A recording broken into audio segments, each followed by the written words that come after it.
The nurse smiled, then explained to her patient why he was in the hospital with a terrible headache. "You've got quite a bump there," she said. "You also suffered a minor concussion. The surgery went well, but we want you to take it easy." Tim looked around the intensive care unit, trying to remember what had happened. Bits and pieces returned. Christmas dinner. Driving to the Green Rambler. Handing Noah the gloves. Then, nothing. A few minutes later, there was a knock at the door. Captain Stottlemyre stepped into the room, removing his hat out of respect. "Good morning, Mr. Blue." Tim looked at him through tired eyes. "Morning. I'm glad to see you're awake." The captain waited until the nurse had finished checking Tim's vitals before pulling up a chair beside the bed. "I know this isn't an ideal time, but I need to ask you a few questions while the events are still relatively fresh." Tim gave a slight nod. "I'll do my best." The captain opened a small notebook. "You were assaulted on Christmas Eve." Tim closed his eyes briefly, the memory still hazy. "I remember talking to Noah. You were struck and lost consciousness shortly afterward." Tim nodded weakly. Captain Stottlemyre spoke carefully. "The person we've identified as responsible is your nephew, Tate." The room fell silent. Tim didn't answer immediately. Instead, he stared at the blanket covering his legs. Finally, the captain asked the question he had come to ask. "Mr. Blue, have you given any thought to whether you wish to press charges?" Tim remained quiet for several seconds. The question hung heavily in the room. Family. Loyalty. Accountability. None of the answers felt simple. Tim let out a slow breath before looking back at the captain. "I'd like a little more time before I make that decision." Captain Stottlemyre nodded. "I understand. There are a lot of people hurting because of what happened," Tim said quietly. "I don't want to answer while I'm still trying to remember everything." "That's completely reasonable," the captain replied. "Your health comes first. We can speak again when you're feeling stronger." Tim nodded appreciatively. As the captain stood to leave, he paused at the doorway. "For what it's worth, Mr. Blue, I'm glad you're awake." Tim managed a faint smile. "So am I." After Captain Stottlemyre stepped out of the intensive care unit, Noah quietly walked into the room. Tim looked exhausted. The swelling on his forehead had gone down slightly, but the large bandage wrapped around his head was a stark reminder of what had happened. Even in the dim light, he looked pale. Noah pulled a chair beside the bed and sat down. "I'm so sorry," he said, his voice barely above a whisper. Tim turned his head toward him. "I never thought Tate would hurt you. He had already gone inside our house. Why would he attack you?" Noah reached over and gently took Tim's hand. "I keep replaying it over and over. If I hadn't angered him, if you hadn't come back with my gloves." Tim gave Noah's hand a reassuring squeeze. "It's not your fault." Noah shook his head. "It feels like it is." "No," Tim said firmly. "Tate is responsible for his own actions. You couldn't have known this was going to happen." He paused, choosing his words carefully. "And even if you had some concern, it was still Tate who chose to hurt me." Noah looked down, unable to meet his eyes. "I just don't understand." Tim sighed, the movement making his head ache. "I was trying to do something nice. I realized you'd forgotten your gloves, so I borrowed Joey's car and drove them over, that's all." He gave a small, bewildered laugh that quickly faded. "And then Tate attacked me." Tim looked at Noah with genuine confusion. "What did I do to the guy?" He slowly shook his head. "I barely even talked to him that evening." The room fell silent. Neither of them had an answer. All they had were questions that seemed impossible to reconcile with the man they thought they knew. "Are you going to press charges?" Noah asked quietly. Tim looked at him for a long moment. "I was actually going to ask you if I should." Noah looked surprised. "What do you think I should do?" Noah lowered his eyes. He sat in silence for several seconds before answering. "I don't know." His voice was tired. "I honestly don't know what the right answer is." Tim nodded slowly. "I keep going back and forth." Noah rubbed his forehead. Maybe we could ask Tate to get counseling." He paused. "Or at least see a doctor." Another silence followed. "Do you think he'd go?" Tim asked. Noah gave a sad, defeated smile. "No." He already knew the answer. Tate hates admitting something's wrong, he'd probably refuse. Tim sighed. But if nothing changes. He let the sentence trail off. Noah understood what he meant. Neither of them wanted to imagine another night like Christmas Eve. I don't want anyone else getting hurt, Noah admitted quietly. Neither do I, Tim replied. The two men sat together in silence. Neither forgiveness nor punishment seemed like an easy answer. Tim looked out the hospital window. I love my nephew, he said softly, but loving someone doesn't mean pretending nothing happened. Noah nodded. His eyes filled with tears again. I just wish there was an answer that fixed all of this. Tim squeezed Noah's hand. So do I. For a while neither of them spoke. The only sound in the room was the steady rhythm of the heart monitor, reminding them that, despite everything that had happened, Tim was still alive, and that whatever came next would not have simple answers. Noah quietly walked down the hospital corridor. A uniformed officer stood outside Tate's room. When the officer recognized Noah, he stepped aside and opened the door. You have a few minutes. Noah nodded. Thank you. Inside the room, Tate lay in a hospital bed. One wrist was secured to the bedrail with a handcuff. He stared at the ceiling, his jaw clenched, his expression dark with frustration. He hated feeling restrained. The sound of the door closing made him turn his head. His eyes met Noah's. Neither of them spoke for several seconds. Finally, Noah broke the silence. I hope you've learned your lesson. Tate looked away. I know how this looks. No, Noah replied quietly, you don't. Tate remained silent. You hurt Tim, Noah continued. He came to bring me my gloves, that's all he did. The words hung heavily in the room. You could have killed him. For the first time, Tate's expression faltered. Noah stood at the foot of the bed. I don't know what's going to happen next, that's not my decision to make. He paused. But whatever happens, you can't pretend this didn't happen. Tate closed his eyes. I know. No, Noah said, shaking his head. Knowing isn't enough anymore. The room fell silent again.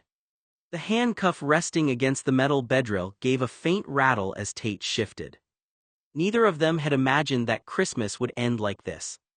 And both understood that whatever came after would require more than apologies, it would require accountability and real change. Noah stood at the foot of Tate's hospital bed, his arms folded tightly across his chest. The room was silent except for the faint beeping of the heart monitor. He looked at Tate with a mixture of anger, disbelief, and exhaustion. Why did you hit him? Noah demanded. He didn't do anything to you. Tate didn't answer immediately. His eyes remained fixed on the blanket covering his legs. Finally he spoke. I didn't know it was Tim. Noah frowned. What? Tate swallowed. I didn't know it was Tim. The words hung in the room. Noah stared at him, trying to make sense of what he had just heard. What do you mean you didn't know it was Tim? Tate closed his eyes. It was dark. His voice was barely audible. I saw the red pickup pull into the driveway. Noah's expression slowly changed. The red pickup. Joey's truck. Tate continued. I thought. He stopped, unable to finish the sentence. You thought what? Noah pressed. Tate finally looked at him. I thought it was Joey. The realization struck Noah all at once. Tim had borrowed Joey's red pickup to return the gloves. In the darkness, Tate had never recognized who had stepped out of the driver's seat. Noah felt his stomach drop. You thought you were attacking Joey. Tate lowered his head. I saw the truck, someone got out, and I just... He couldn't finish. Noah stood there in stunned silence. For several long seconds, neither of them spoke. The realization explained the mistake. It did not excuse it. Noah slowly shook his head. So Uncle Tim almost died. His voice trembled. Because you thought he was Joey. Tate didn't answer. He couldn't. Noah let out a long, unsteady breath. Tate. There was no anger left in his voice now. Only sadness. You didn't even stop long enough to see who it was. The words landed harder than anything else Noah had said. Tate closed his eyes. For the first time since his arrest, he looked genuinely ashamed. The room fell silent once again, and both men left to face the weight of what had happened. Noah stood at the foot of Tate's hospital bed, his voice calm but unwavering. "You're going to write Uncle Tim an apology before he leaves the hospital." Tate looked away. Noah continued. "And you're going to write one to me." Tate remained silent. "I watched the entire attack," Noah said quietly. "I'm going to have to live with that memory for the rest of my life." The words lingered in the room. "You also need a full psychological evaluation and treatment. Whether it's 72 hours of observation or whatever the doctors determine is appropriate, you're going to cooperate with them." Tate clenched his jaw but didn't argue. No more refusing help. Another long silence followed. "Uncle Tim has decided not to press charges," Noah said. "He believes you should have the opportunity to get treatment instead of going to prison." Tate finally looked up, surprised. "That doesn't mean there aren't consequences." Noah took a slow breath. "You're going to complete 200 hours of volunteer community service. You're also going to pay Uncle Tim's medical expenses to the extent you're legally responsible and able to do so, along with any other restitution the court requires." Tate lowered his eyes. "And you're going to make amends to the people you've hurt." Noah's voice softened, but it remained firm. "This isn't about punishment for the sake of punishment." He shook his head. "It's about taking responsibility." For the first time since entering the room, Tate didn't look angry. He simply looked defeated. Noah turned toward the door. "I hope one day you become the kind of man Uncle Tim already believes you can be." As Noah turned to leave, Tate reached out and caught his wrist. Before Noah could react, Tate gently pulled him onto the edge of the hospital bed. "I'm sorry," Tate said quietly. He leaned over and kissed Noah's temple. "I'm sorry if I hurt you." Noah didn't answer. Tate looked down at his handcuffed wrist. "I've always had these rages," he said. "I can't help it, it's my neurological condition." Noah immediately shook his head. "No." Tate looked up. "No, you're not going to blame your neurological condition." The firmness in Noah's voice caught Tate off guard. "You've spent thousands of hours of your life not beating people with a baseball bat," Noah continued. "Whatever medical condition you have may explain why you struggle with your emotions, and it deserves to be taken seriously by doctors." He paused. "But it does not excuse what you did." Tate remained silent. "You made a choice that night," Noah said. "Maybe your judgment was impaired, maybe your emotions overwhelmed you. Those are things physicians and psychologists need to evaluate." Noah looked directly into Tate's eyes. "But Uncle Tim is the one who woke up with a concussion. He's the one who needed surgery, he's the one who almost died." Tate's shoulders slumped. "I know." "No," Noah replied quietly, "knowing isn't enough."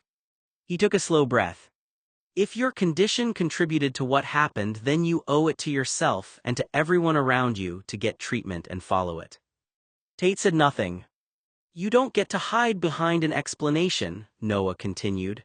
"You have to take responsibility and work to make sure this never happens again." For the first time, Tate didn't argue. He simply lowered his head. "I understand." Noah hoped he meant it. For the next few months, Tate found himself on what Noah privately called probation. It wasn't a legal sentence. It was a consequence. Trust had been broken, and rebuilding it would take time. One of Noah's conditions was simple. Tate would sleep in his own bedroom. Alone. The first night felt strangely unfamiliar. The room was dark and unusually quiet. The new sheets were clean but coarse against his skin, lacking the familiar softness of well-worn bedding. Tate lay flat on his back, staring at the ceiling, listening to the silence. His long, lean frame stretched across the mattress. For the first time in years, there was no one beside him. No warm body radiating heat. No familiar breathing to listen to as he drifted to sleep. No sleepy conversation in the darkness. No absent-minded nudge of an elbow or foot during the night. The bed suddenly felt much larger than it ever had before. Cold. Empty. Lonely. Tate shifted onto his side out of habit, instinctively reaching toward the other half of the bed. His hand met nothing but cool sheets. He closed his eyes. Only then did the full weight of Noah's boundary settle over him. This wasn't meant to humiliate him. It was meant to remind him. Trust wasn't something he could demand simply because he missed it. Physical closeness wasn't a privilege he could reclaim overnight. It would have to be earned again, one decision at a time. For the first time in a very long while, Tate had nothing to comfort him except the consequences of his own actions. Around 10 o'clock that night, Noah lay in bed staring into the darkness, willing himself to fall asleep. It wasn't working. The house had finally settled into silence. Then he heard it. A quiet muffled sniffle. Noah opened his eyes. Another one. Sniffle. A few seconds later. Sniff, sniffle. The sound was unmistakably coming from the other side of his bedroom door. Noah let out a slow sigh. He didn't need to open the door to know exactly who was standing there. He could picture Tate perfectly. A pouty, belligerent, hazel-eyed, overgrown toddler standing in the hallway, probably with his arms folded, his lower lip pushed out, sniffling just loudly enough for Noah to hear. It wasn't subtle. If anything, it sounded almost deliberate, a wordless plea for pity, compassion, and most of all for Noah to open the door. Sniffle. Sniff. Sniffle. The pitiful little sounds tugged mercilessly at Noah's heartstrings. He knew exactly what Tate wanted. He wanted Noah to feel guilty. He wanted Noah to remember all those years they'd slept together. He wanted the warm bed instead of the cold one waiting down the hall. Noah closed his eyes. It would have been so easy to get up, unlock the door, and let Tate curl up beside him as if nothing had happened. But every time Noah considered it, another image flashed through his mind. Uncle Tim lying unconscious in the driveway. The blood. The ambulance. The hours spent outside the operating room. The sniffles continued. Sniff. Sniffle. Noah's heart ached. He still loved Tate. That hadn't changed. But love wasn't the same thing as removing every consequence. So Noah remained where he was, staring at the ceiling with tears threatening the corners of his eyes, listening to the lonely little sniffles on the other side of the door, and hoping Tate would eventually understand that forgiveness and trust had to be earned again. The problem Noah had never considered when he created Tate's private probation was that the punishment wasn't only difficult for Tate. It was difficult for him too. Noah had spent years falling asleep with Tate's weight and warmth beside him. His body had grown accustomed to the familiar rhythm of Tate's breathing, the feeling of an arm wrapped around him, the reassurance of knowing someone was there. The empty space beside him felt unnatural. Cold. Lonely. Every night, Noah told himself that this was necessary. Trust had to be rebuilt. Boundaries had to be respected. Consequences had to exist. But that didn't make the silence any easier. Sniffle. Noah opened his eyes again. There it was. The sound from the hallway. Tate was still there. Noah stared at the ceiling. He knew Tate. He knew the stubbornness, the pride, the dramatic sighs, and the way Tate could turn into the most miserable person alive when he wanted comfort but refused to ask for it directly. Another sniffle. Then came a strange sound. A faint scratching against the door frame. Noah sat up slightly. Tate. No answer. Only another quiet movement outside the door. Then he heard it. Noe. The nickname came out as a small, broken whimper. Noah's expression immediately softened. Because that was the voice Tate rarely used. Not the confident voice. Not the teasing voice. Not the angry voice. The vulnerable one. The one that reminded Noah of all the years before everything became complicated. Noah closed his eyes. That was the hardest part about loving Tate. Even after everything, the anger, the fear, the damage, Noah could still hear the person underneath it all. The person who was scared. The person who didn't know how to ask for comfort without feeling like he was surrendering. Another quiet sniffle came from the hallway. Noe. Noah sat there, torn between his heart and his judgment. Because he missed Tate too. And that was the part neither of them wanted to admit. The distance was meant to teach Tate something. But every night it reminded Noah of something too. They both had gotten used to needing each other. Noah lay there in the darkness listening. At first he tried to convince himself that he hadn't heard anything. But then it came again. A quiet shaky breath. A sniffle.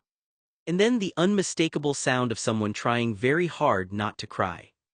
Noah stared at the bedroom door. Tate was still out there.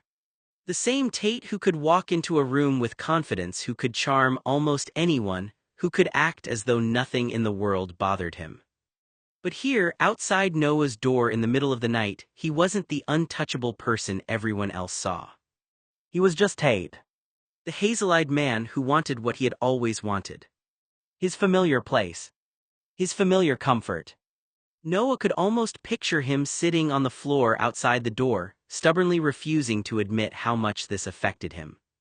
Tate wanted his warm, blonde, sentimental pillow. He wanted Noah's familiar warmth. He wanted Noah. And Noah knew something with painful certainty. He probably wasn't going to sleep much that night either. The irony wasn't lost on him. This separation was supposed to be a consequence for Tate. A reminder that closeness was something earned through trust and safety. But Noah had forgotten one important detail. He was affected by the distance too. For years, Tate had been part of his nighttime routine. His presence had become something Noah's body recognized before his mind even did. The empty space beside him felt wrong. Unnatural. Tate had always been good at pretending. He could put on the image of being fearless, confident, and completely in control. But nighttime was different. Nighttime stripped away the performance. That was when routines mattered. That was when comfort mattered. That was when Tate wasn't a charismatic force of nature, but just a person who had gotten used to falling asleep beside someone he loved. Another quiet sniffle came from the hallway. Noah sighed softly. Because, as frustrated as he was, as hurt as he was, he couldn't deny one thing. Tate was miserable. And Noah was too. The hardest part wasn't remembering why the boundary existed. The hardest part was remembering how much they both missed what they had lost. Noah was finally beginning to drift off. For the first time that night, his thoughts were slowing down. The house was quiet and exhaustion was starting to win. Then he heard it. A faint scratching sound. At first Noah thought he had imagined it. But it came again. Scratch. Scratch. Like a pencil moving across paper. Noah opened his eyes. "What are you doing?" he whispered to himself. The sound stopped. A moment later he heard something else. A strange shuffling noise. Something was moving carefully across the floor outside his room. Noah sat up slightly, listening. Then came a soft scraping sound against the bottom of the door. Something was being pushed underneath. Noah turned on the bedside lamp and walked toward the door. When he looked down, he saw a small piece of paper resting on the floor. A note. Noah stared at it for a moment. He didn't need to guess who had written it. Only one person in the world would sit outside his door in the middle of the night, write a note, and slide it underneath like a child trying to apologize without having to say the words out loud. Noah crouched down. Before he could pick it up, something else happened. A finger slowly appeared beneath the gap at the bottom of the door. Noah froze. The finger moved slightly, searching. Then it brushed against his foot. The cold sensation startled him so badly that he jumped back. "Tate." There was a brief silence. Then Noah heard a small, embarrassed sniff from the other side. For a moment, neither of them spoke. The absurdity of it almost made Noah laugh. The same man who could intimidate an entire room was now reduced to sliding apology notes under a bedroom door and reaching through the crack like he was trying to get the attention of someone who had locked him out. But Noah also knew there was something serious underneath the childish behavior. Tate was trying. Maybe awkwardly. Maybe imperfectly. But he was trying. Noah picked up the note and looked at the handwriting.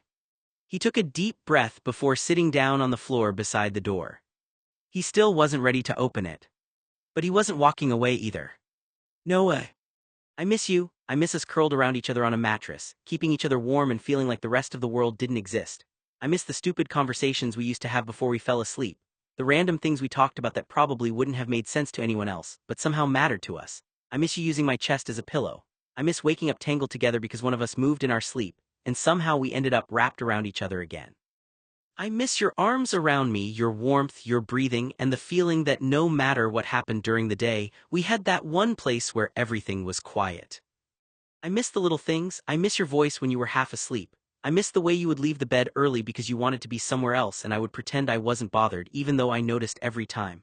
I miss having you there. I miss you more than I know how to say. I know things are different now. I know I hurt people. I know I hurt you. And I know missing what we had doesn't erase what happened. But I need you to know that when I sit here alone, this empty room feels wrong because it reminds me how much of my life was built around you being there. I miss us. I miss the person I was when I was with you. I hope someday I can earn back the trust I damaged. I hope someday I can be the person you feel safe with again. Until then, I just wanted you to know the truth. I miss you. Tate. Noah sat quietly on the floor beside the door, still holding Tate's letter. For several moments, neither of them said anything. Then something moved beneath the door. A few of Tate's fingers slowly appeared through the small gap at the bottom. Noah looked down. The fingers moved carefully across the floor, searching.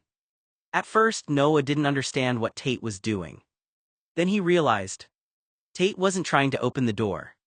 He wasn't trying to force his way inside. He was just trying to find him.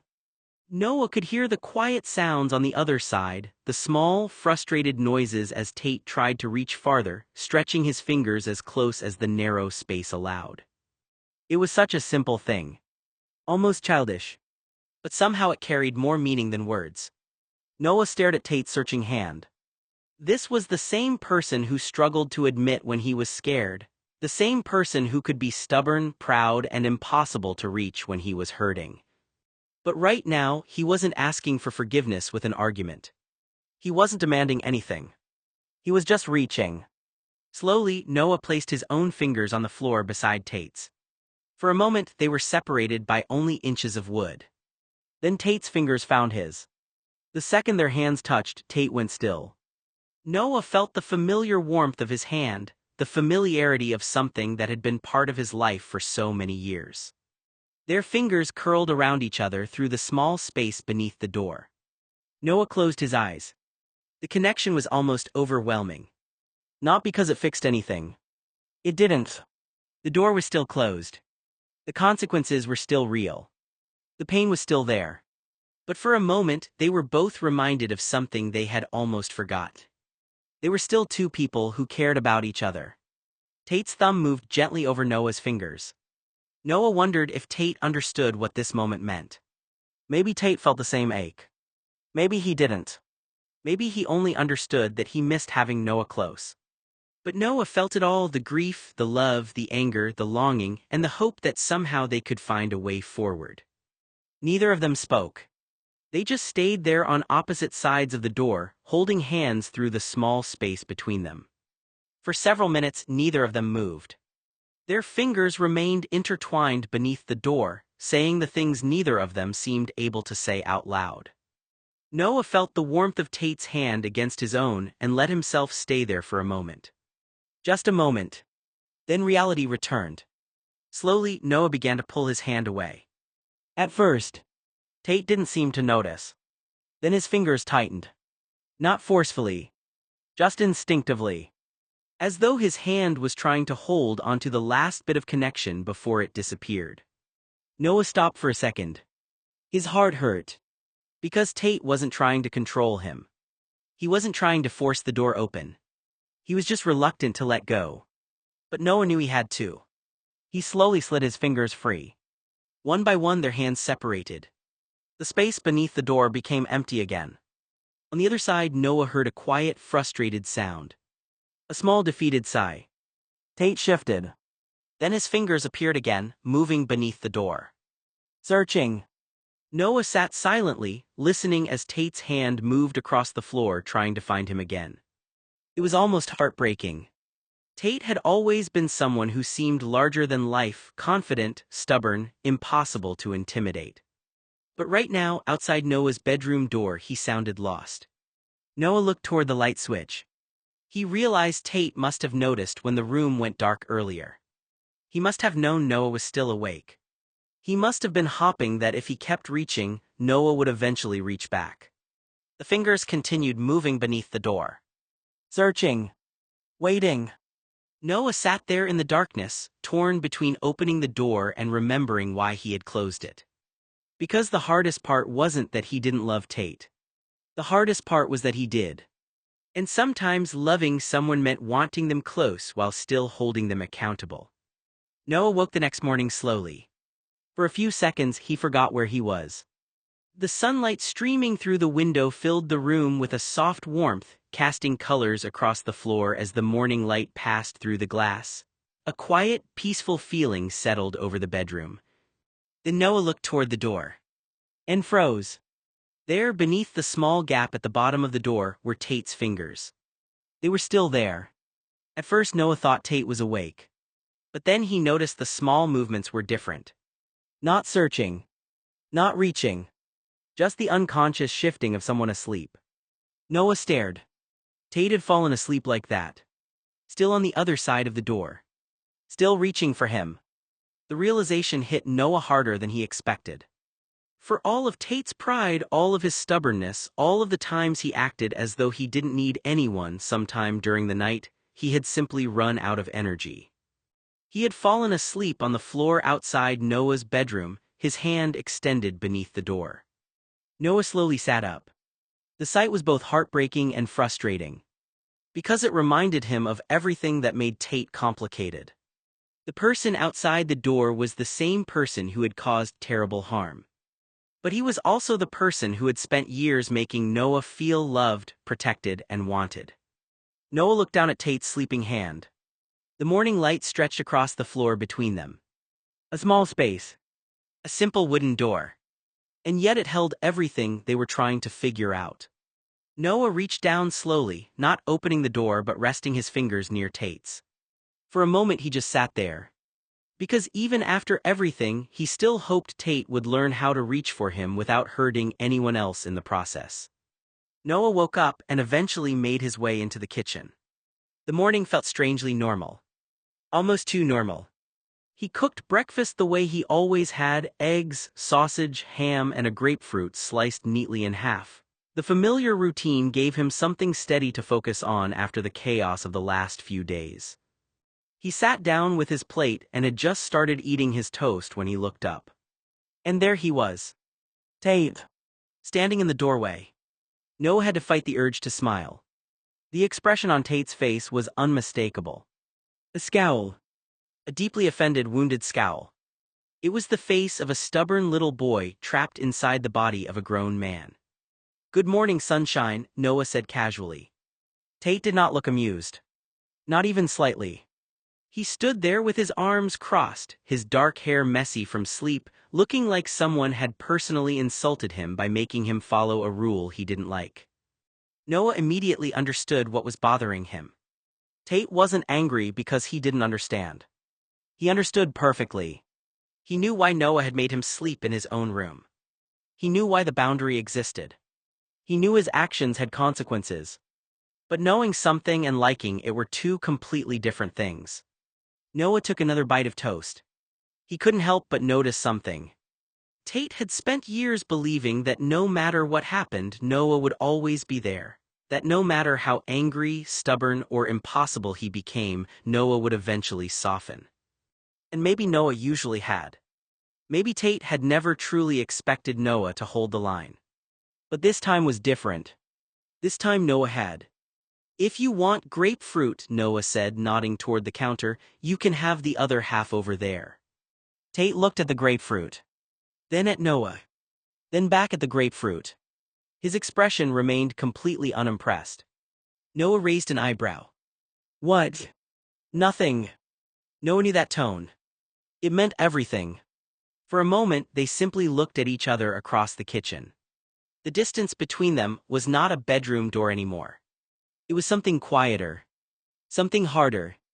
A reminder that love could remain while trust was being rebuilt.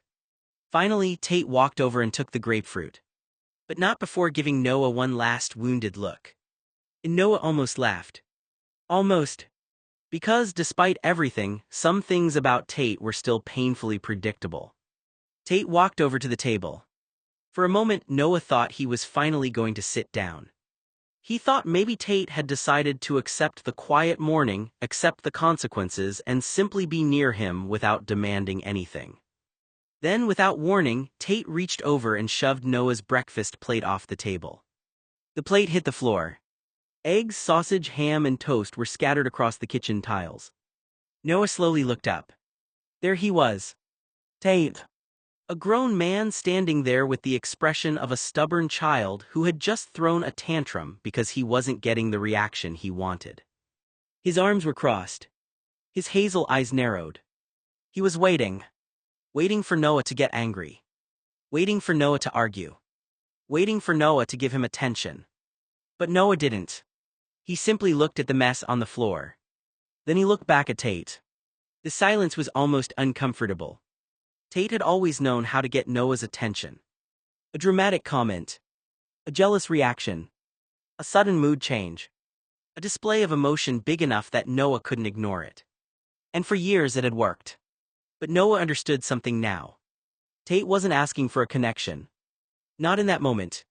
He was demanding reassurance in the only way he knew how. Noah calmly stood up and grabbed a towel. Tate's expression changed slightly. He wasn't getting the response he expected. No anger. No argument. No pleading. Just consequences. Noah began cleaning up the food. Tate. The single word made Tate pause. If you're upset, you can tell me you're upset. Tate looked away. But you don't get to destroy things because you want me to react. The room went quiet. Tate's jaw tightened. A few seconds later, his hand moved toward Noah's orange juice. Noah watched as Tate knocked the glass onto the floor. The sound of it breaking echoed through the kitchen. Again Tate waited. Waiting for Noah to snap. Waiting for proof that he still had the power to pull Noah's emotions wherever he wanted. But Noah only took a breath. He picked up another towel. And he started cleaning again. That was what finally seemed to affect Tate. Not anger. Not yelling. Not punishment. The realization that Noah was no longer playing the old game. Noah still cared about him. But caring didn't mean reacting every time Tate pushed a button. For the first time, Tate had to sit with his own feelings without someone else absorbing them for him. The landline suddenly rang from the kitchen. The sharp sound cut through the tension in the room. Tate glanced toward the phone and stood up. For a moment, Noah thought the interruption might finally give them both a chance to reset. Then Tate turned back. Before Noah could react, Tate moved quickly, grabbing him from behind as they both stumbled away from the table and landed on the floor. "Let me up," Noah said, startled. Tate held him there, more playful than forceful. "Probably Mark," Tate teased. Noah immediately rolled his eyes. Of course. Even now, Tate couldn't resist making a comment. But Noah understood what was happening. This wasn't about the phone. It wasn't about Mark. It wasn't really about the breakfast either. Tate had been trying all morning to get a reaction out of him. He had knocked over the plate. He had pushed the juice onto the floor. He had waited for Noah to get angry, to chase after him emotionally, to prove that Tate still had his full attention. And Noah had refused. Now Tate was trying a different method. Noah looked up and saw the expression on Tate's face. A grin. A ridiculous, satisfied grin. He looked like someone who had just won a prize. "Tate." "What?" Tate said innocently. "Let me up." Tate shook his head. "No." Noah stared at him. "You are impossible." Tate only smiled wider. Then his fingers moved. "No." The warning came too late. Tate started tickling Noah's ribs. The serious mood that had filled the kitchen began to break apart. Noah tried to hold onto his frustration, but it was impossible. A laugh escaped before he could stop it. "Tate, stop." Tate was laughing too. For a moment, they weren't thinking about the hospital, the police, the consequences, or the painful things that had happened. They were just two people who had known each other for so long that even anger could eventually give way to something familiar. But Noah also knew this moment was different from before. The laughter didn't erase what happened. It didn't mean everything was fixed. It simply meant there was still a connection between them. And maybe that connection was where they had to start. "I caught myself a Noe," Tate sang triumphantly. Noah stared up at him, trying very hard to maintain his serious expression. It wasn't working. Tate had the most ridiculous, victorious grin on his face, like capturing Noah on the kitchen floor was some kind of legendary accomplishment. "I caught myself a Noe," Tate repeated. Then, with the kind of playful confidence that only Tate could have, he leaned down and lightly licked Noah's nose. Noah immediately made a face. Tate. Tate laughed. I caught myself a Noe. He said it again, almost like a song, completely pleased with himself. Noah shook his head. You are unbelievable. Tate's grin only grew wider. For a moment he looked younger, not because he was acting immature but because all the defenses were gone. The pride, the anger, the need to prove himself disappeared, leaving behind the person Noah had known for years. The person who wanted closeness. The person who wanted reassurance. The person who still didn't always know the right way to ask for it. Noah sighed, though a small smile betrayed him. You realize this doesn't mean you're forgiven, right? Tate's grin softened. I know. That answer caught Noah off guard. Because this time Tate didn't argue. He didn't try to charm his way out of it. He just stayed there, holding on to the moment without pretending it fixed everything. Noah looked at him for a long second. Then he shook his head again. You're still cleaning up the juice you knocked over. Tate's expression immediately fell. But I caught a Noe. No exceptions. Tate groaned dramatically. And despite everything, Noah couldn't help but laugh. Noah was getting ready to go out for the evening. He had plans to meet Mark and go dancing, something he hadn't done in a while. For once, he was looking forward to leaving the house, having a normal night, and letting himself enjoy a few hours without thinking about hospitals, police officers, and everything that had happened. He opened his closet. Then he stopped. He stared. At first, Noah thought he was looking in the wrong place. Then he checked again. His clothes were gone. Not some of them. All of them. His shirts. His jackets. His pants. Even his shoes. Noah slowly turned around. Tate. From somewhere in the house came silence. The kind of silence that immediately confirmed guilt. Noah followed the trail until he found Tate standing there with the most innocent expression he could manage. Which was not innocent at all. Tate, Noah said, pointing toward the empty closet, give me my clothes back. Tate shook his head. No. Noah stared at him. You stole my entire wardrobe. Tate crossed his arms proudly. Then his face transformed into that familiar mischievous grin. I caught myself a Noe, Tate sang triumphantly. Noah closed his eyes. He knew exactly what was happening. This was Tate's newest strategy. If he couldn't get Noah to open the bedroom door, if he couldn't get Noah to react to his dramatic sighs and sad expressions, then he was going to find another way to keep Noah's attention. Tate. I caught myself a Noe, Tate repeated even louder. You hid my clothes. Yes. Why? Tate shrugged. Because you're leaving. Noah paused. There it was. The real answer is hidden underneath the ridiculous behavior. Not the clothes. Not the teasing. Not the song. He didn't want Noah walking out the door. Noah softened slightly, but he didn't let him off the hook. I am allowed to have plans. Tate looked away. I know. And you can't stop me from leaving by hiding my shoes. A reluctant smile tugged at Tate's mouth.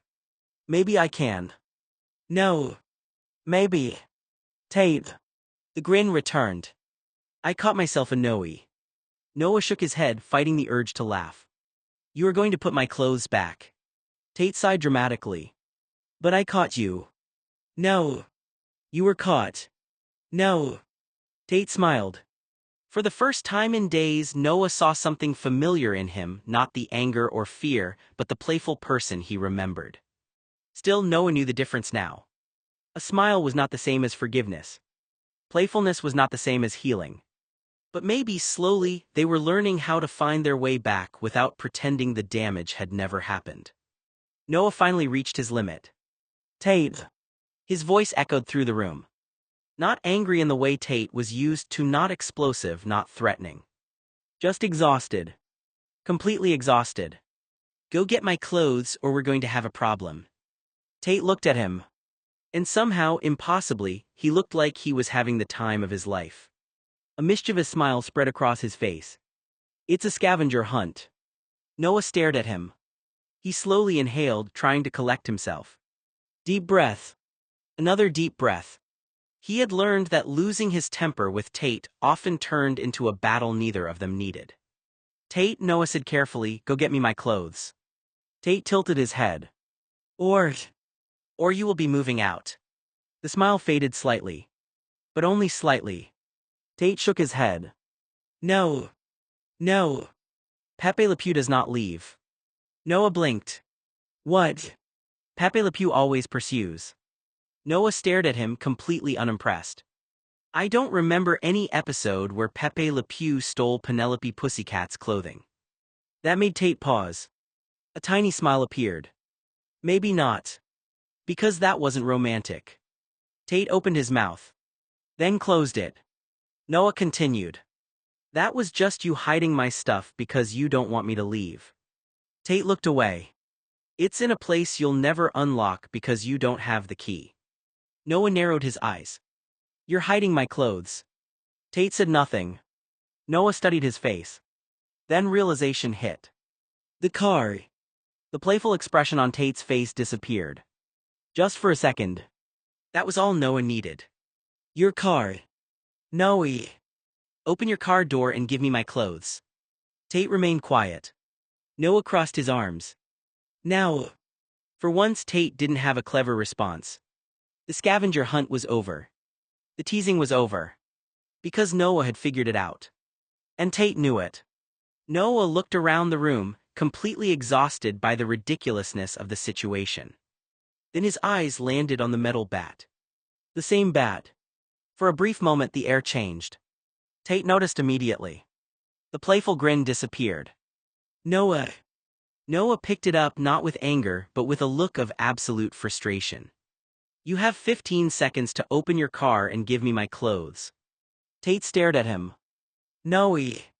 "Or," Noah continued, "I am going to break a window in your backseat and get them myself." The silence that followed was immediate. Tate looked at the bat. Then at Noah. The humor was gone from his face. Not because he was afraid of Noah.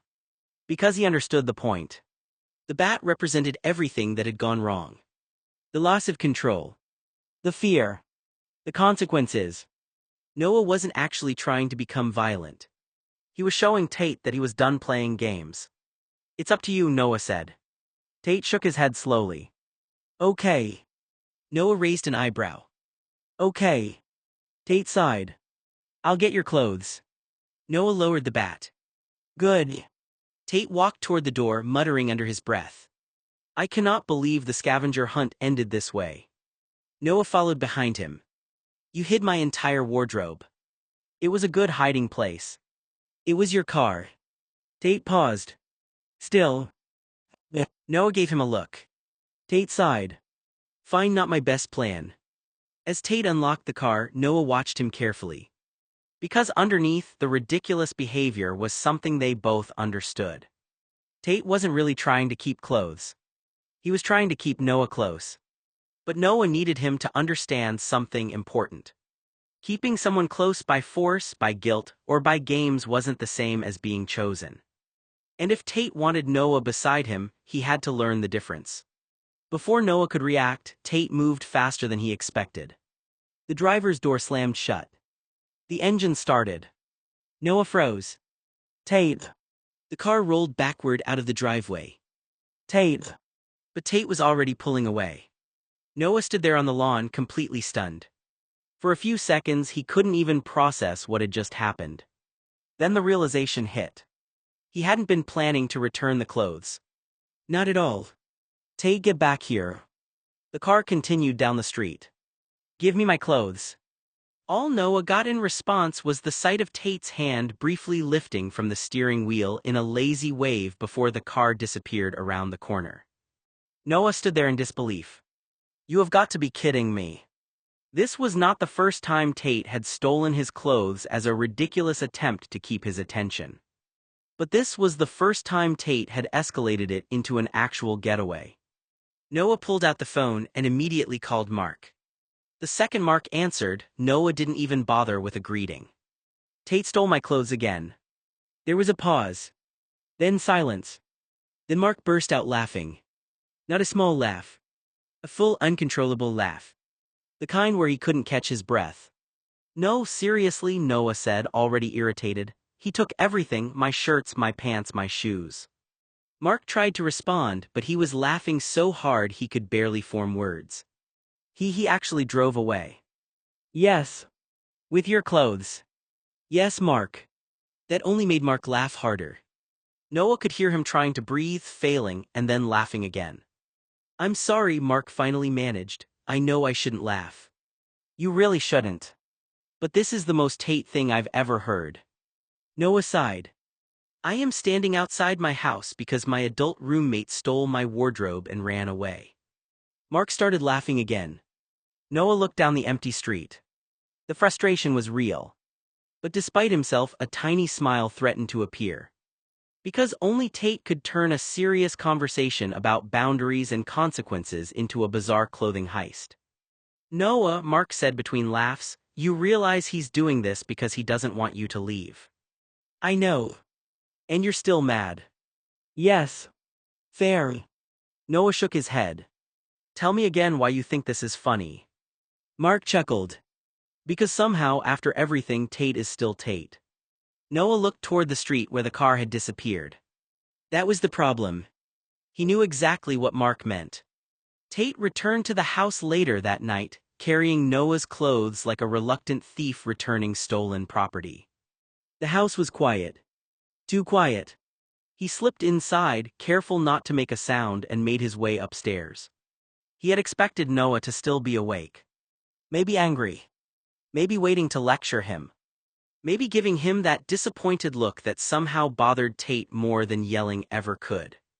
But when Tate opened the bedroom door, he found the room dark and still. Noah was asleep. For a moment Tate simply stood there.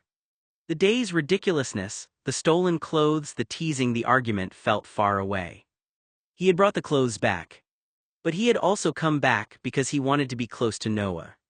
He quietly moved toward the bed. Then he stopped. Someone else was there. Tate froze. Mark.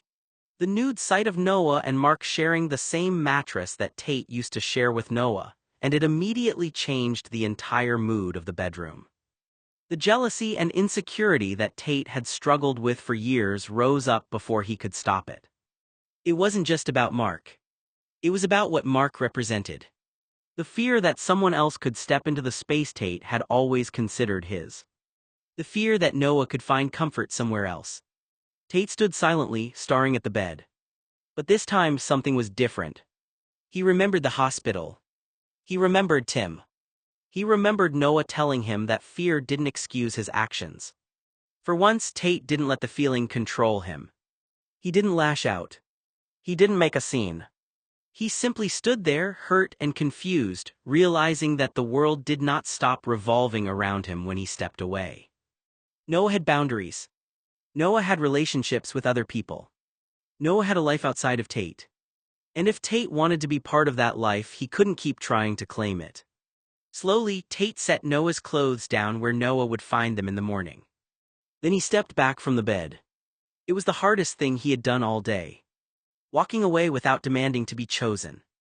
Walking away without forcing his way back into a place he had not yet earned. For the first time in a long time, Tate understood that missing someone did not give him ownership of them. It only meant they mattered.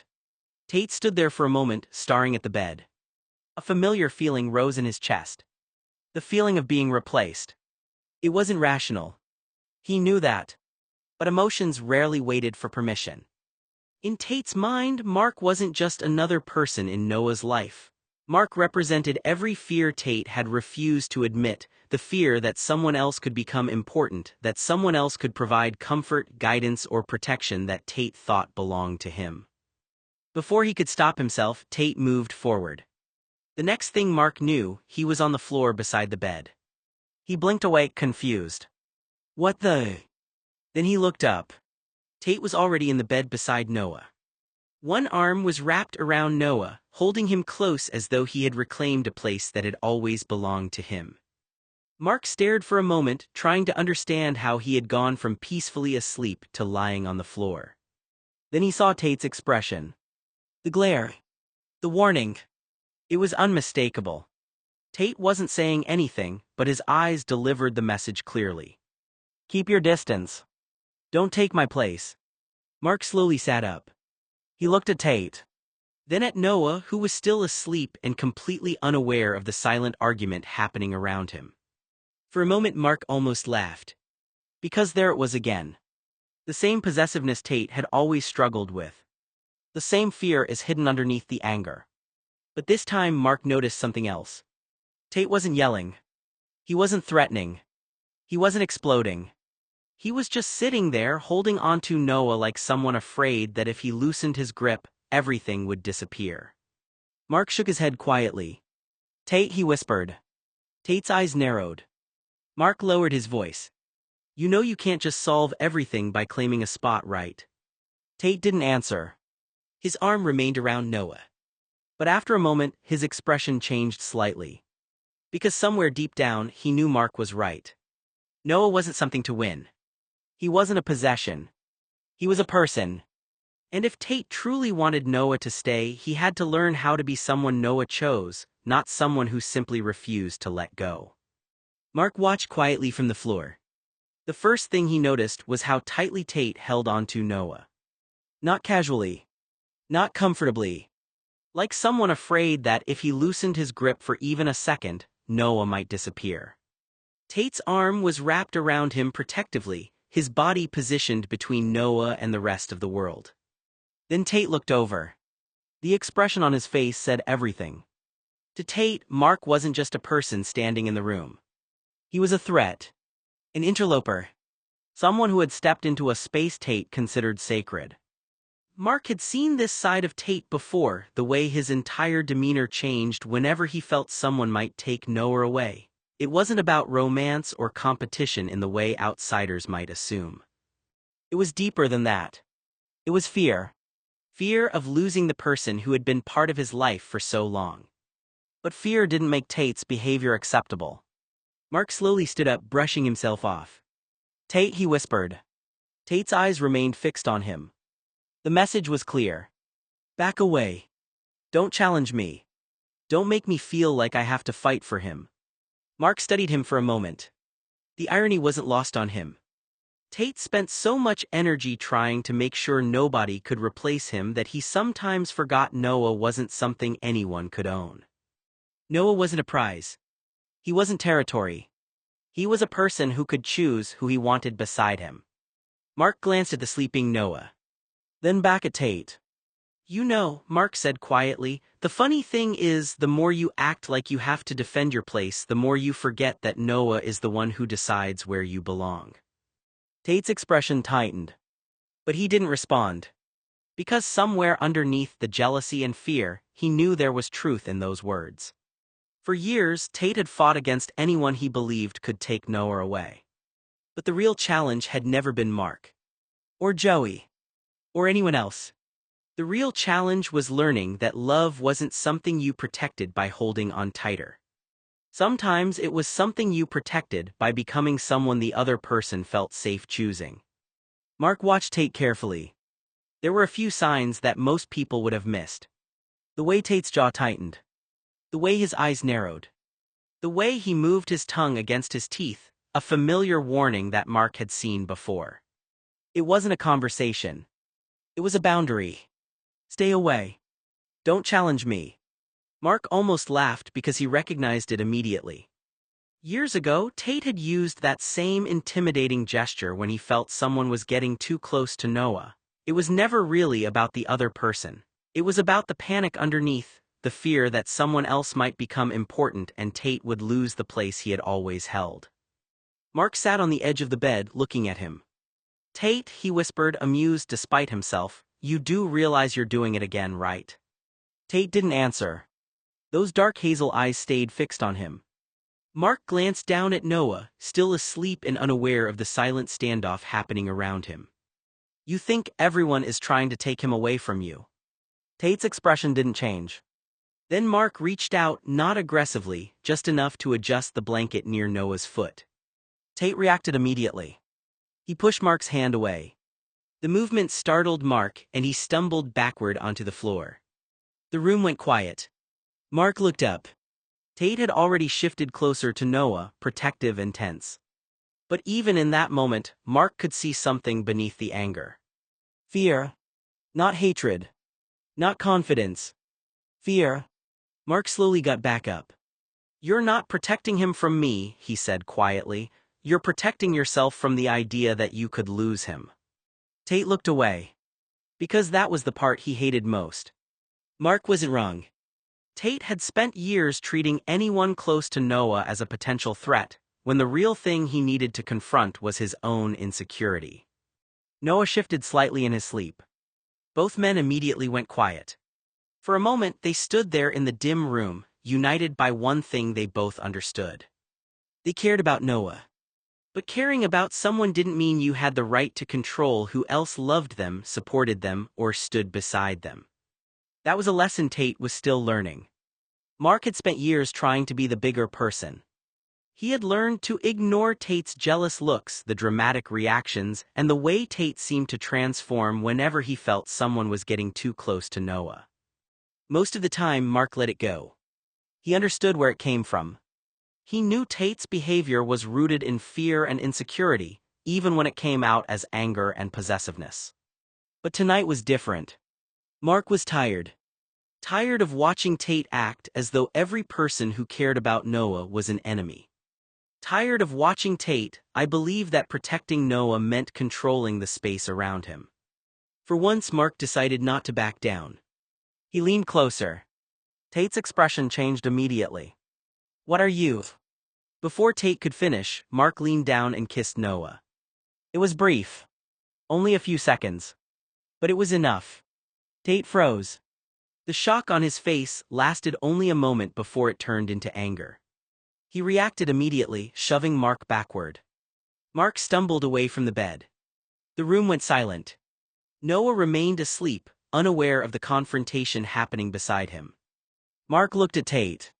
Tate's chest rose and fell heavily, his expression a mixture of anger, fear, and disbelief. "That," Mark said quietly, "is exactly what I mean." Tate stared at him. "You didn't even think." Mark shook his head.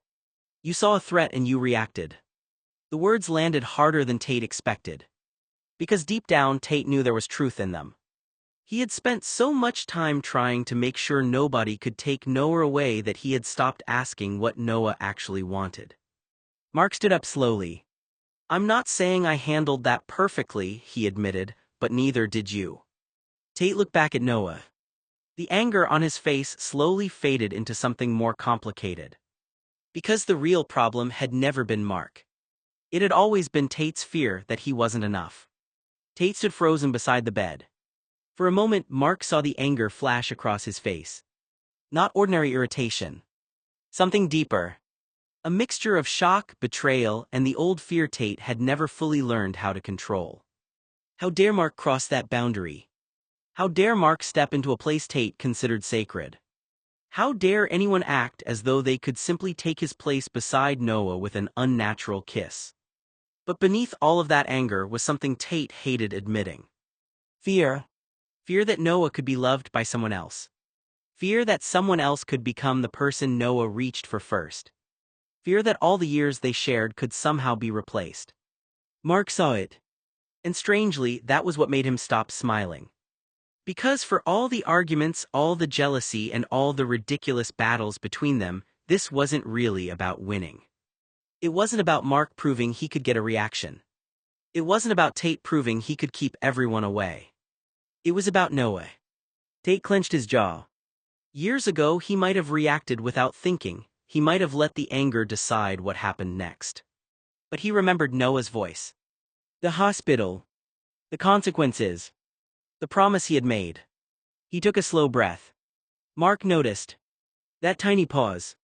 That moment where Tate chose not to let his anger take control. "You're unbelievable," Tate whispered. Mark raised an eyebrow. "Maybe." Tate glared. "But you know what the difference is," Mark continued. "I'm not the one who has to prove I belong here." Tate looked away. Because that hit closer than he wanted. Noah shifted slightly in his sleep. Both men immediately became quiet. The sight of Noah lying there changed the atmosphere. They could argue. They could compete. They could let old fears dictate everything. But Noah was not something either of them owned. Tate sat down carefully beside him. His expression was still hurt. Still angry. But quieter. Mark watched him. You know he isn't going anywhere because someone else cares about him. Tate didn't answer. After a long pause he quietly said, I know. And for once he sounded like he actually meant it. The hardest part for Tate was not keeping people away. It was learning that Noah's stay had to be a choice. Tate needed to mark his territory now that that mock interloper had decided to stake his claim. He didn't know how to compete. That was the part that bothered him the most. Tate had always been confident, always had an answer, always knew how to handle almost any situation. But when it came to Noah, when someone else stepped into that space, something inside Tate changed. Noah was asleep during all this altercation, completely unaware of the silent war happening around him. They decided he had the advantage. Regardless of the kiss, regardless of Mark's attempt to prove a point, Tate believed he had something Mark could never simply take away. Tate knew Noah.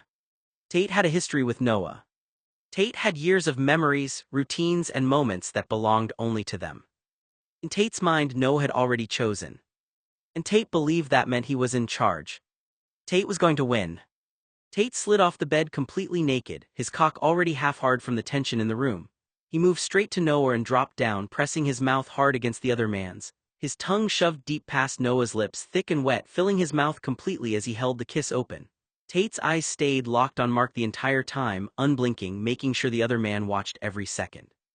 Mark's jaw went slack, his mouth hanging open in stunned silence. He couldn't look away. Tate kept the kiss going, his tongue working deeper, sliding along Noah's, pushing in until it felt like he was fucking Noah's mouth with it. Saliva glistened at the corner of their lips. Tate's hand came up to grip the back of Noah's neck, holding him still while he claimed him right in front of Mark. Noah's body reacted instantly, his cock twitched and started to swell. Pressing against Tate's thigh as the kiss dragged on, a low sound escaped him, half moan, half surprise, but he didn't pull away in his sleep. Tate's tongue kept moving, licking into every corner of Noah's mouth, dominating the kiss without mercy. Every few seconds he would pull back just enough to let a string of spit stretch between their mouths before diving back in, tongue first. Mark's breathing grew heavier. His own member stirred despite the shock, the sight of Tate's naked body and the aggressive way he was tongue-fucking Noah's mouth, sending heat straight to his groin. Tate never broke eye contact. He wanted Mark to see exactly who Noah belonged to. Tate finally pulled back, lips shiny, a thin trail of spit still connecting him to Noah. He licked his lips slowly, still staring at Mark. Mine, he said, voice low and rough, no competition. Mark decided there wasn't much he could do. He had made his point, and he could see that Tate was no longer listening to reason. The tension in the room had reached a point where staying would only make things worse. With a resigned sigh, Mark turned and left. The door closed quietly behind him. Tate remained standing there, watching the empty doorway. For a moment he smiled. Not because he was happy. Because he had convinced himself he had won. Mark was gone. The competition was gone. The threat was gone. At least that was what Tate wanted to believe. After a few moments, Tate walked into the bathroom and turned on the sink. He stared at himself in the mirror. The confidence faded. The victory didn't feel the way he thought it would. He splashed water on his face and gripped the edge of the counter. The truth was, he hated what jealousy turned him into. He hated feeling like he had to fight for Noah's attention. He hated the fear underneath it all, the fear that someone else could matter to Noah and that he would no longer be the person Noah turned to. Tate had spent years convincing himself that being the person who stayed meant he could never be replaced. But he was beginning to understand something painful. Noah wasn't a possession. Noah wasn't something he could keep simply by pushing everyone else away. Tate looked back toward the bedroom. He wanted Noah close. He always had. But wanting someone and respecting them were two different things. And that was the lesson Tate was still struggling to learn. The next afternoon, Noah was sitting down to lunch when the phone rang. He picked it up. Hello. It was Mark. At first, the conversation was casual, but Noah quickly noticed something different in Mark's voice. I need to tell you something, Mark said. Noah paused. Okay. Mark took a breath. He explained what had happened the night before, the argument with Tate, the jealousy, and the choice he had made to provoke Tate. When Mark admitted that he had kissed Noah while Noah was asleep, Noah went quiet for a moment. Then he sighed. "Mark." "I know," Mark interrupted. "I know it was wrong." Noah listened. "I let Tate get under my skin," Mark continued. "I was trying to prove a point and I crossed a line." Noah appreciated the honesty. He trusted Mark, he knew Mark wasn't trying to hurt him, and he knew Mark was capable of admitting when he had made a mistake. "I'm glad you told me," Noah said. Mark exhaled. "I promise I won't ever do that again." Noah nodded, even though Mark couldn't see him. "Good." There was a brief silence. Then Noah laughed softly. "Tate must have really gotten under your skin." Mark groaned. "You have no idea."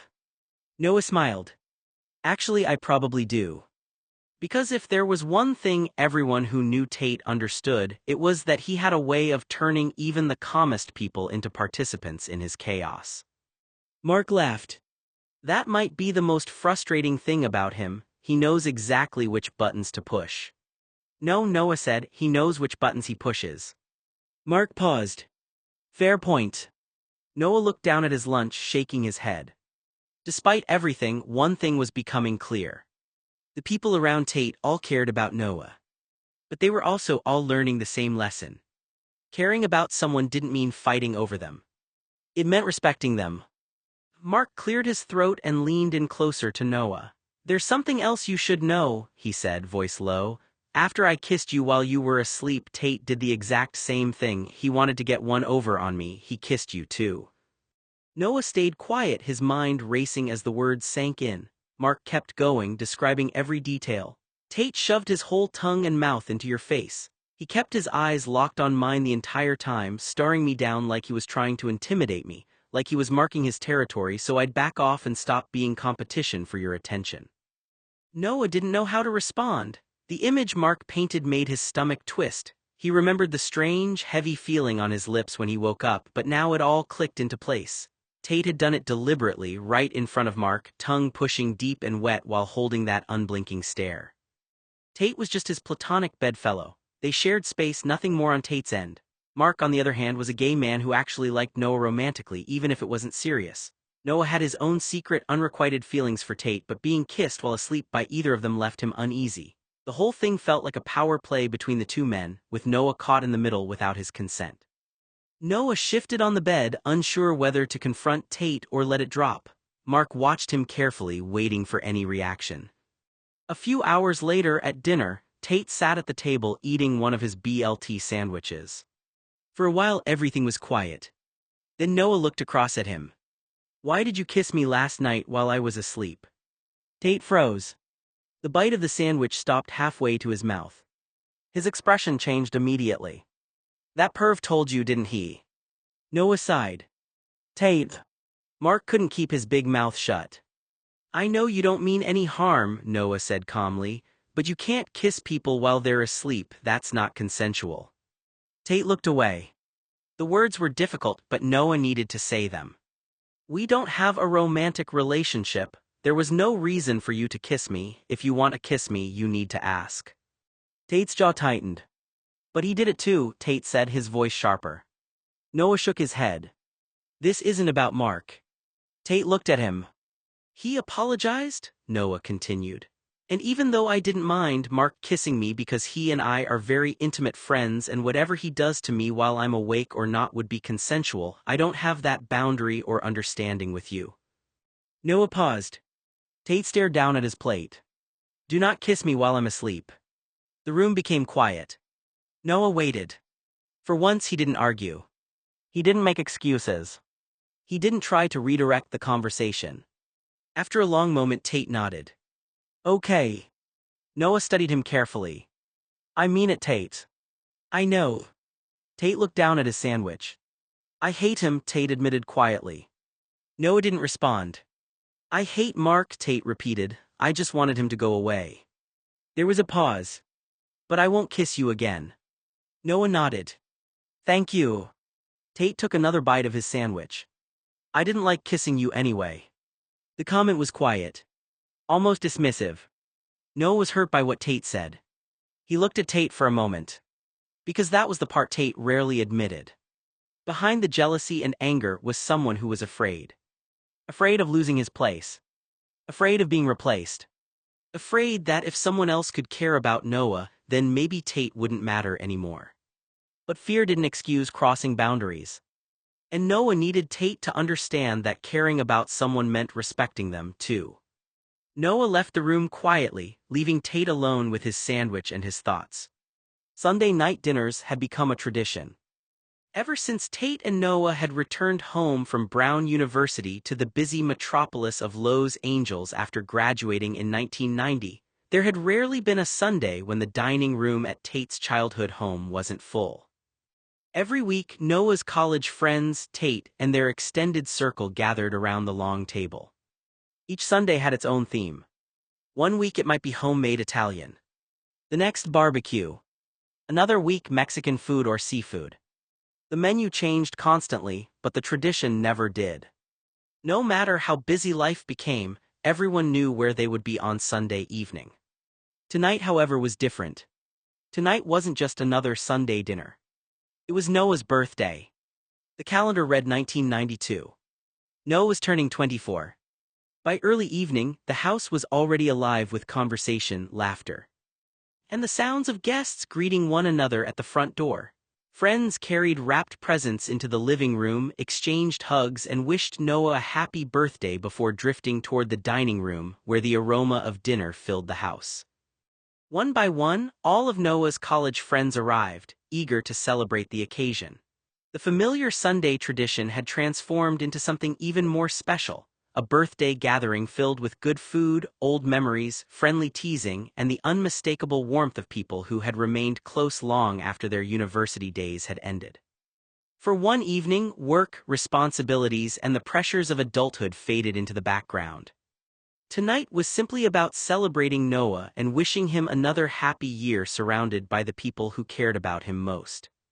Everyone had arrived, and Talia finally smiled as she looked around the crowded dining room. Dinner's ready. Conversations paused as people began making their way toward the table. The house buzzed with laughter, birthday wishes, and the clinking of glasses. Then, knock, knock, knock. It was a polite knock, almost hesitant.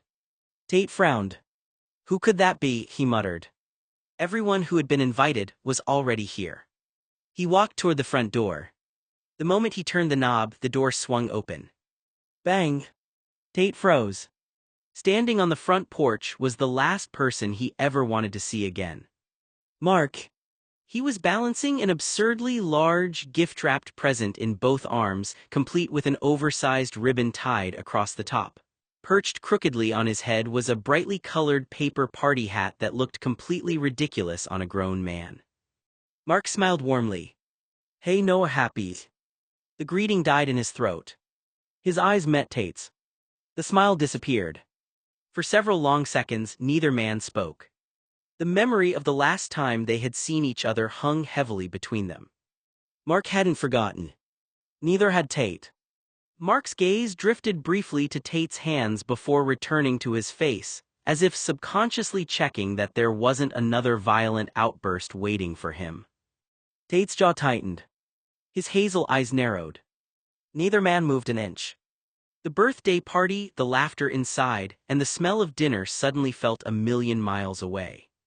Only one thought crossed Tate's mind. Him. And one crossed Mark's. Well, this is going to be awkward. Mark shifted the large present in his arms but didn't step any closer. His expression remained calm, though there was unmistakable caution in his eyes. You're not going to try to strangle me again, are you? Mark asked evenly. Tate said nothing. Mark continued. Just so you know, I brought a taser. He gave the pocket of his jacket a light pat. I'm not trying to start a fight, but if you come within arm's reach of me and lunge at me, I will defend myself. His voice stayed measured. I'm serious, Tate. A long silence followed. And if you try anything, Mark added, I'll call the police and get a restraining order. Tate's jaw clenched. Mark adjusted the party hat on his head with one hand, the oversized birthday present still balanced against his chest. I'm not here because of you. His tone softened slightly. I'm here to celebrate the blonde's birthday. He glanced past Tate toward the sounds of laughter coming from inside the house. So if you don't like seeing me here, you've got two choices. He met Tate's eyes without flinching. You can leave. A faint, unapologetic smile crossed his face. Or you can suck it up. The front porch fell silent. For a long moment, neither man moved, both knowing the next few seconds would determine whether Noah's birthday remained a celebration or became another confrontation. Tate scowled, his hazel eyes fixed on the last person he ever wanted to see standing on his mother's front porch. The silence between them stretched for several seconds. Fine, Tate said at last, his voice clipped. I'll compromise, give me your gift, you can leave, and I'll tell everyone you stopped by. Mark let out a short laugh. Not happening. He shifted the oversized present in his arms. I'm not leaving, Tate. Mark glanced past him toward the sounds of conversation and laughter inside the house. I came to celebrate Noah's birthday. Then, with a faint smile, he added, now move out of the doorway so I can go say hello to your mother. Tate didn't budge. The two men stood face to face in the doorway, neither willing to give an inch. Mark's expression hardened. Tate. Still nothing. I'm not asking. His voice became firmer. Move. Tate held his glare for another long moment, his jaw tight enough that the muscles twitched. Finally, with obvious reluctance, he stepped aside just enough to clear the doorway. Mark walked past him without another word. As he entered the house, he called out with an easy smile. Happy birthday, Noah. The warmth inside the house rushed out to meet him, while Tate remained on the porch for another moment, watching silently before closing the front door behind them. It had been more than 5 years since Mark had eaten dinner at the Blue House. As everyone gathered around the long dining room table, Mark glanced around for an empty chair and, without giving it much thought, pulled out the seat directly beside Noah. Unfortunately for Mark, he had unknowingly chosen Tate's seat. Tate entered the dining room a moment later. He stopped in his tracks. His eyes immediately fell on the occupied chair. The one beside Noah. For a long moment, he simply stood there. Mark struck up a conversation with Andrew, who was seated directly across the table between Tate and Anna. Before long, the two were discussing Andrew's graduate program, business opportunities, and some of the latest happenings downtown. As Mark laughed at something Andrew had said, he suddenly noticed the light around him dim. A shadow had fallen across his shoulder. At first, he assumed someone was simply walking behind his chair. Then the shadow didn't move. Mark slowly looked up. Standing directly beside his chair, close enough to command his full attention, was the last person he wanted hovering over him. Tate. 6 feet of broad-shouldered, undeniably attractive hazel-eyed irritation. His arms were folded tightly across his chest. His jaw was set. His hazel eyes had narrowed into a glare so intense it could have wilted flowers. If looks alone could throw someone through a wall, Mark was fairly certain he'd already gone through 2 of them. Tate didn't blink. He didn't smile. He didn't speak. He simply stood there, staring at Mark with an expression that could only be described as the glare of death. His foot tapped impatiently against the hardwood floor. Tap, tap, tap.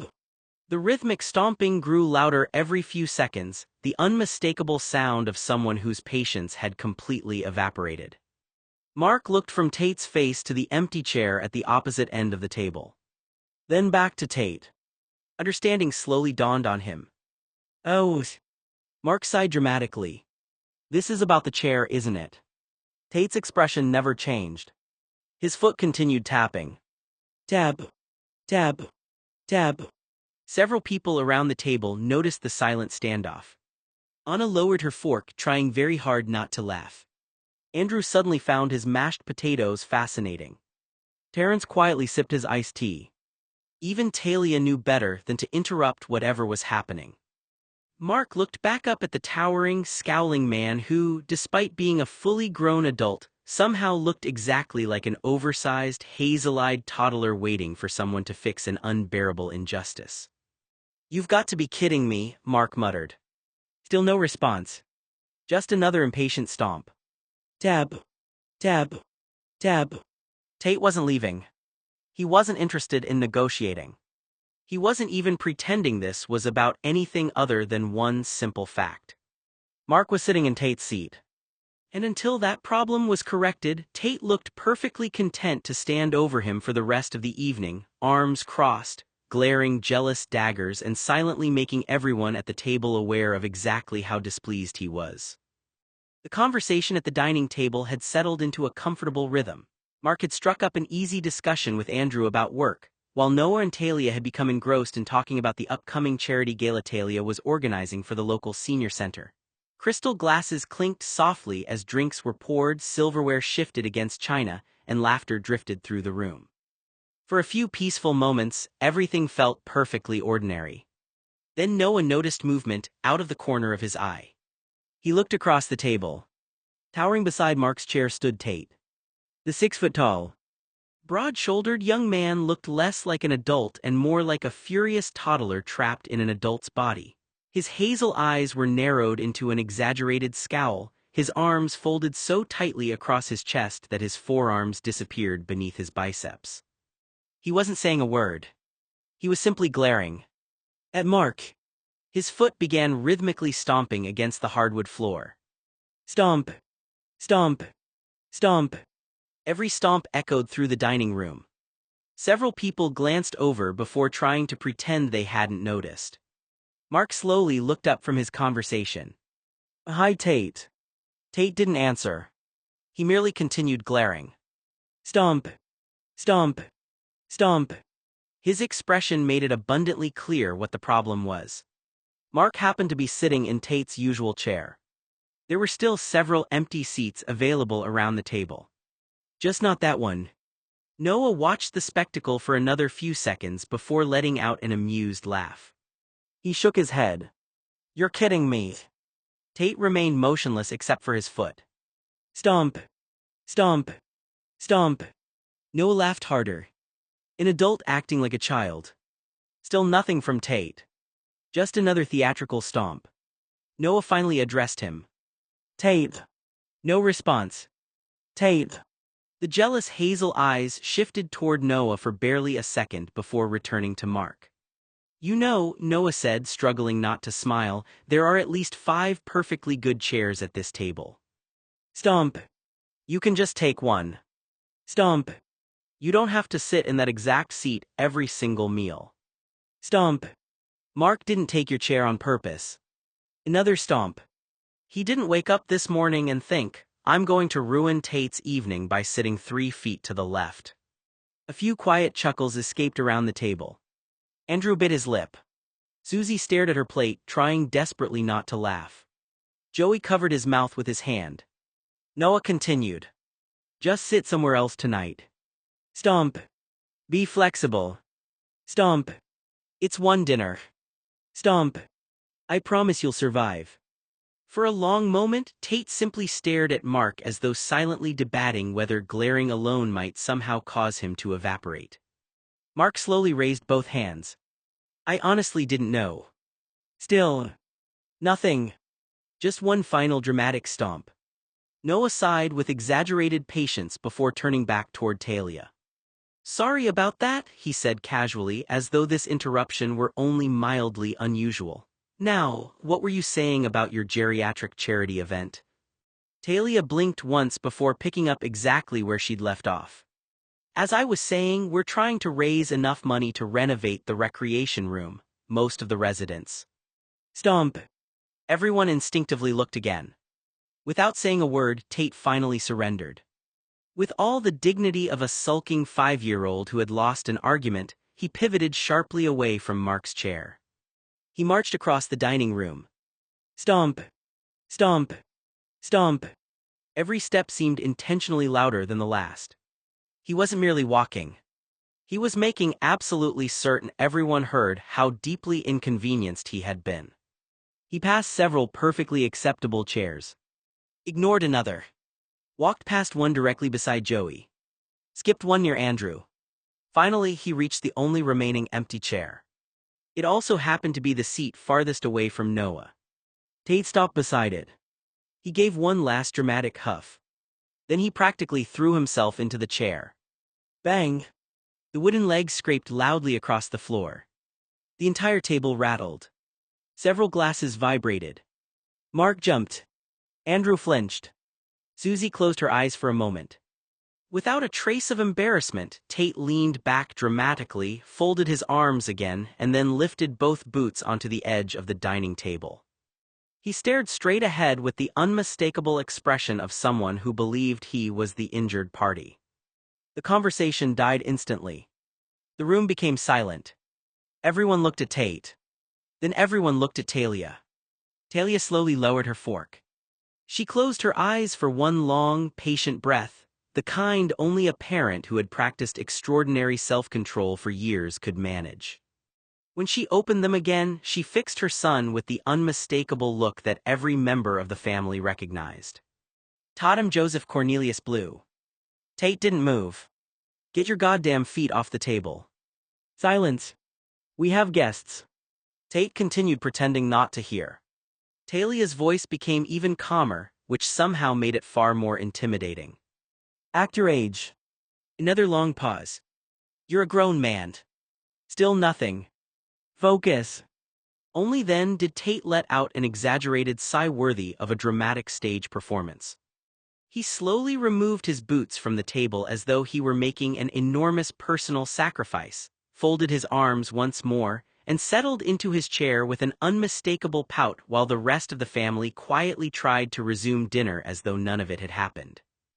An uncomfortable silence settled over the dining room 15 minutes after 7 when Talia reprimanded Tate.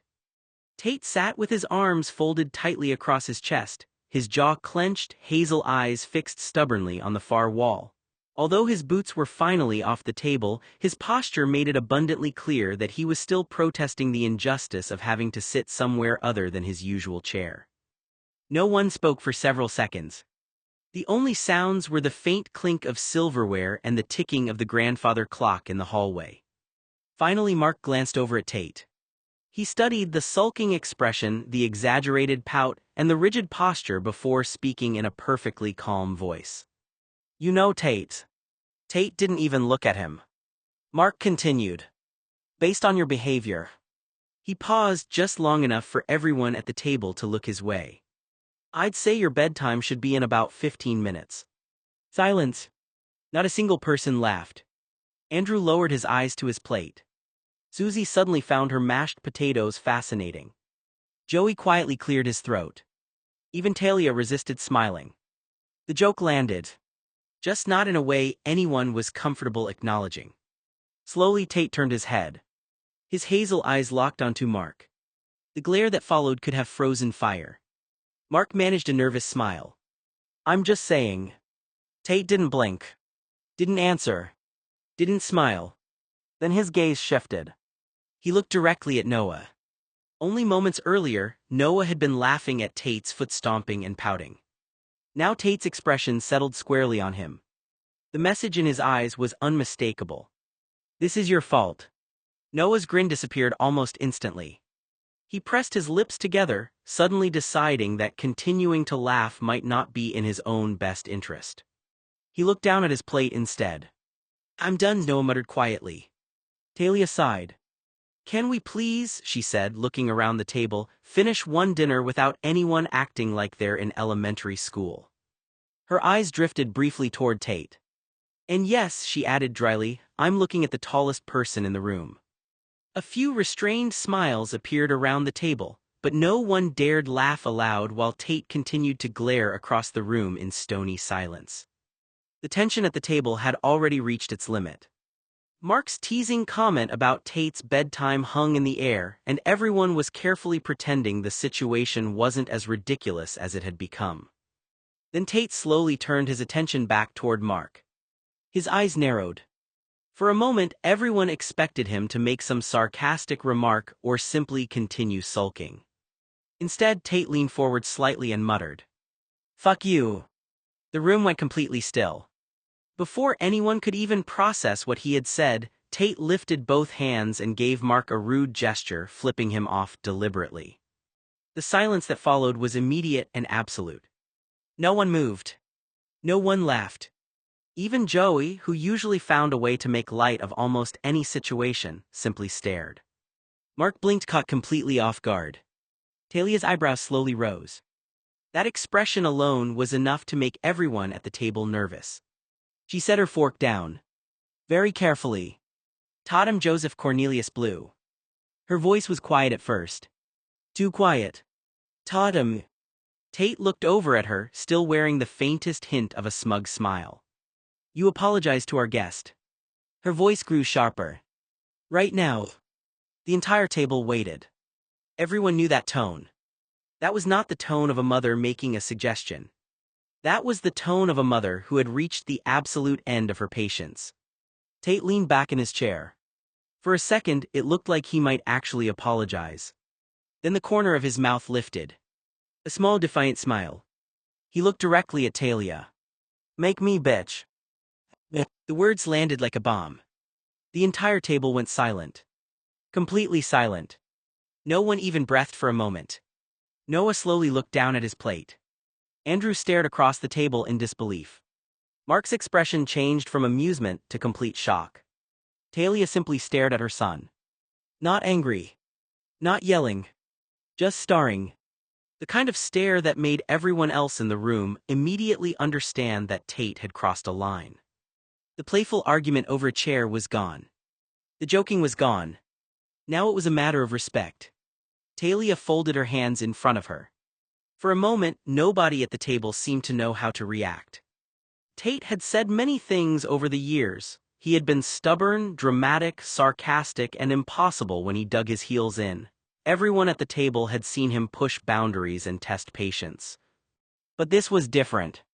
He had called his mother a bitch. The word hung in the air far heavier than his earlier outburst toward Mark. The entire table went quiet. Mark's expression changed immediately. Whatever amusement he had felt from the chair argument disappeared. He looked between Tate and Talia, realizing that this had crossed into something far more serious than a childish disagreement. Noah, who had been laughing only minutes earlier, stopped completely. He knew Tate could be difficult, everyone did, but hearing him speak to Talia that way was shocking. Andrew stared down at his plate, unsure where to look. Joey's face hardened. He had watched Tate challenge people before, but disrespecting his own mother in front of everyone was a different matter entirely. Talia didn't move. She sat there quietly, looking at her son. The anger wasn't explosive. It was controlled. And somehow that made the moment even more intense. Tatum Joseph Cornelius Blue, she finally said. Her voice was steady. You will not speak to me that way. Tate's expression shifted slightly. The confidence from a moment ago wasn't quite as strong anymore. Everyone at the table understood the significance of what had happened. This wasn't about the chair anymore. It wasn't about Mark teasing him. It wasn't about bedtime jokes. It was about respect. The room remained silent as everyone waited for Tate's next move. You have exactly one opportunity to fix what you just did. Tate's smile faded slightly. Because he knew that voice. He had heard it before. The room remained silent, waiting to see what he would do next. Tate sat rigidly in his chair, his arms still crossed, his expression locked in defiance. No. The refusal was immediate. He wasn't going to apologize. Not to Mark. Not in front of the entire table. And not because someone demanded it. He kept his arms crossed, his jaw set, and his eyes fixed ahead. The stubbornness in his expression made it clear he had no intention of backing down. Talia stared at her son, completely unwilling to let the moment pass. She had spent years being patient with Tate, understanding his struggles, his emotions, and the ways he sometimes reacted when he felt challenged. But understanding him did not mean excusing everything. Tatum Joseph Cornelius Blue, she said firmly. Tate looked at her. You will apologize. He shook his head. No. The room remained silent. Everyone at the table could feel the difference between a normal argument and this moment. This was no longer about a chair, a joke, or being teased. It was about respect. Tate leaned back slightly. Tatum Blue doesn't apologize too. He stopped himself only briefly before continuing with the same stubborn tone. Talia cut him off. Fine. Her answer surprised him. She didn't raise her voice. She didn't argue. She simply reached her limit. Leave the table. Tate blinked. What? You heard me. Talia looked directly at him. When you decide you're going to act like a polite 24-year-old young man of good breeding and decent conduct, you can come back. She gestured toward the doorway. Until then you're done here. A pause. You're exiled. The word was delivered with complete seriousness. Talia pointed her finger at him in warning. Move it, Buster. For several seconds Tate stayed seated. Everyone waited. He looked around the table, almost as if expecting someone to defend him or tell Talia she was being too harsh. Nobody did. Finally, with a frustrated huff, Tate pushed his chair away. The scrape of the chair against the floor echoed through the dining room. Reluctantly he stood. Despite his size and presence, the dramatic way he walked away made him look less like an intimidating adult and more like a child who had been sent to his room after losing an argument. He took a few steps toward the doorway. Then he paused. For a moment, everyone wondered if he was going to turn around. Instead, he muttered an angry insult under his breath. Cunt. Tate turned on his heels and continued walking. Tate disappeared from the room, still sulking, shoulders tense, carrying his frustration with him like a storm cloud. The dining room remained silent after he left. No one laughed. No one made a joke.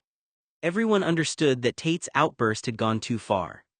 Talia looked toward the empty doorway for a moment before returning her attention to the table. He can be upset, she said quietly. A pause. But he will not be disrespectful. The family slowly returned to dinner, though the atmosphere had changed. Everyone knew Tate would eventually come back. The only question was whether he would return ready to act like the adult he was, or continue fighting against a lesson he needed to learn. An hour later, the dining room had settled into a quiet routine again. The earlier argument had become an uncomfortable memory and everyone had tried to move forward. Conversations had restarted, plates had been adjusted, and the atmosphere had slowly returned to normal. Then the sound of a chair scraping across the floor broke through everything. Everyone looked up. Tate had returned. He walked back into the room with the same stubborn expression he had left with. His arms were crossed, his shoulders tense, and his hazel eyes moved from person to person as if he were still trying to prove a point. Instead of sitting anywhere near the rest of the group, he chose the chair farthest away from everyone. Then he made sure everyone knew he had chosen it. He grabbed the chair and dragged it slightly to the left. The noise echoed through the room. Rape. He adjusted it again. Rape. Nobody said anything. But everyone understood. Tate wasn't moving the chair because it needed to be moved. He was making an entrance. He was trying to get a reaction. Noah glanced toward him briefly. For a moment, he wondered if Tate was hopping for his attention. Maybe he wanted Noah to laugh like earlier, maybe he wanted someone to acknowledge the dramatic return. Noah decided not to. He looked away. The rest of the family sat quietly, staring at Tate. The looks on their faces said everything. Here was a grown man acting like he was 20 years younger than he actually was. Tate sat down, crossed his arms, and glared at everyone around the table like they were the ones who had done something wrong. Talia looked over at her son. She studied the sulking expression for a moment. Then she sighed. Wow, she said, it took you long enough, sweetie. Tate looked at her. A small smile appeared on his face. Are you going to behave today? The answer came instantly. No. The smile on Tate's face made it clear he wasn't joking. Talia closed her eyes briefly and sighed. Of course not. She looked back at him. Are you going to apologize to Mark for your inappropriate hand gestures and your rude, unwelcoming behavior? The room became quiet. Everyone waited. Tate didn't hesitate. No, Tate doesn't apologize to fags. Talia stared at him. Her son had used the F slur to label Mark, a very nice man she had invited for Sunday dinner. For a moment, she seemed genuinely surprised by how easily he admitted it. She looked at her son. Then why are you here? Tate's expression shifted slightly. Talia continued. I told you not to come back to this table until you fixed your behavior. There was another silence. Then Tate responded in the most childish way possible. He stuck out his tongue. Not briefly. Not playfully. He held it out, staring directly at his mother. Then he inhaled deeply and blew a loud raspberry in her direction. The sound continued. 5 seconds. 10 seconds. 15 seconds. 20 seconds. Nobody moved. Nobody laughed. The entire table simply watched in disbelief. When Tate finally stopped, he sat back in his chair, arms folded again, as if he had just made the strongest argument of the evening. Talia stared at him. The disappointment on her face was obvious. Tatum Joseph Cornelius Blue. She said quietly. Everyone knew that tone. What are you doing? Tate said nothing. He just continued glaring. And the silence around the table made the answer clear. This was no longer about dinner. This was about whether Tate was willing to accept that being upset did not excuse disrespect. Tate sat there with a huge, obscene smile on his face. A happy, defiant smile. A victorious one. He looked around the table as if he believed he had accomplished something important. In his mind, he had made his point.